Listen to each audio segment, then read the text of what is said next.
Mushrooms curry అంటే ఎంత మందికి ఇష్టం అండి. మష్రూమ్స్ కర్రీని చాలా వరకు ఇష్టపడరు, కానీ మష్రూమ్స్ లో విటమిన్ డి, సి అయితే చాలా ఎక్కువగా ఉంటుందండి.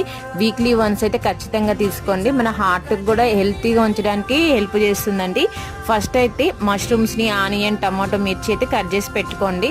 ఆయిల్ అయితే హీట్ ఎక్కిన తర్వాత పోపు దినుసులు వేసుకోవాలి. పోపు దినుసులు వేగిన తర్వాత ఆనియన్స్ వేసేసుకొని దాంట్లోకి కొంచెం సాల్ట్, పసుపు, అల్లం వెల్లుల్లి పేస్ట్ వేసి లిడ్ అయితే పెట్టేసుకోవాలి. ఆనియన్స్ బాగా ఫ్రై అయిన తర్వాతకి మనం కట్ చేసి పెట్టుకున్న టమాటో, మిర్చి, కరివేపాకు అయితే యాడ్ చేసేసుకోవాలి.